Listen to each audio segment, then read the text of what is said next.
Let's talk about Dubai Bling. I don't know if you've heard of this show. Dubai Bling? Yeah.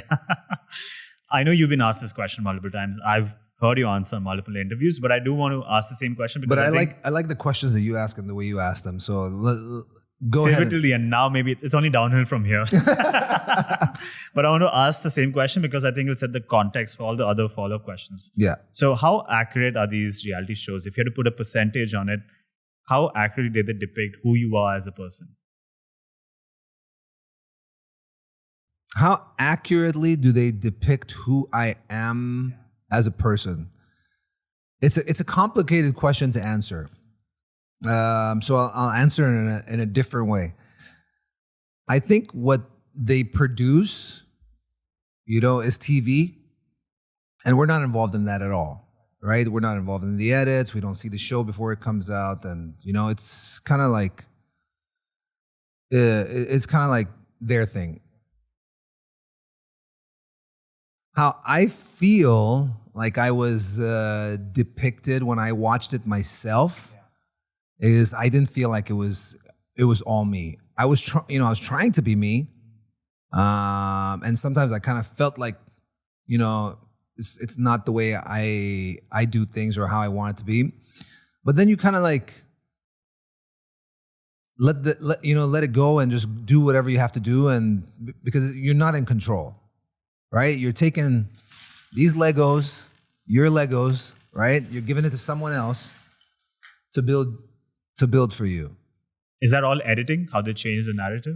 I don't know how they do it.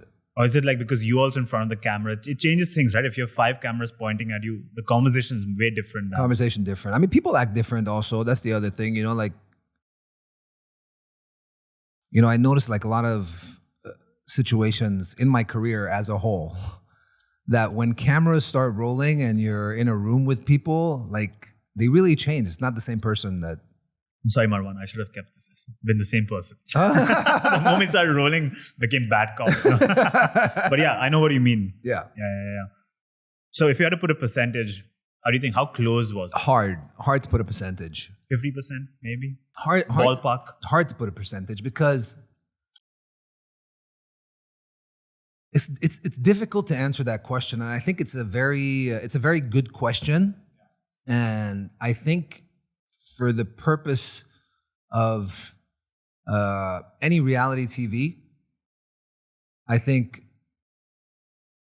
there's some like smart thing about it, right? Where let's say I created this reality TV show, right?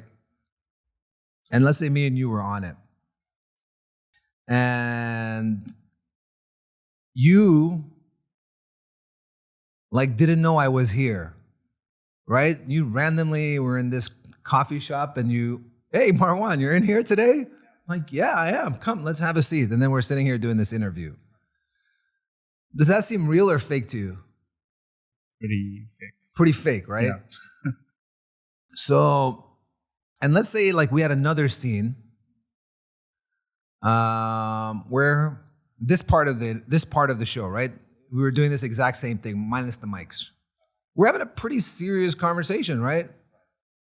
So the intro of it was too fake. Imagine we did that as the intro for this podcast, actually, right? Imagine you're like, I was drinking my matcha. Yeah. Yeah, let me just show it to you. Hold on. It's okay. All right. A live demonstration, I like it.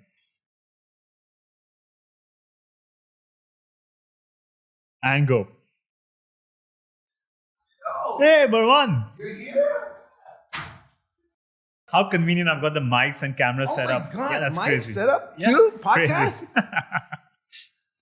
So what I'm saying is if we did the intro of your podcast like that, super fake, right? Yeah. And then we had this great conversation. You're asking me great questions. You're clearly,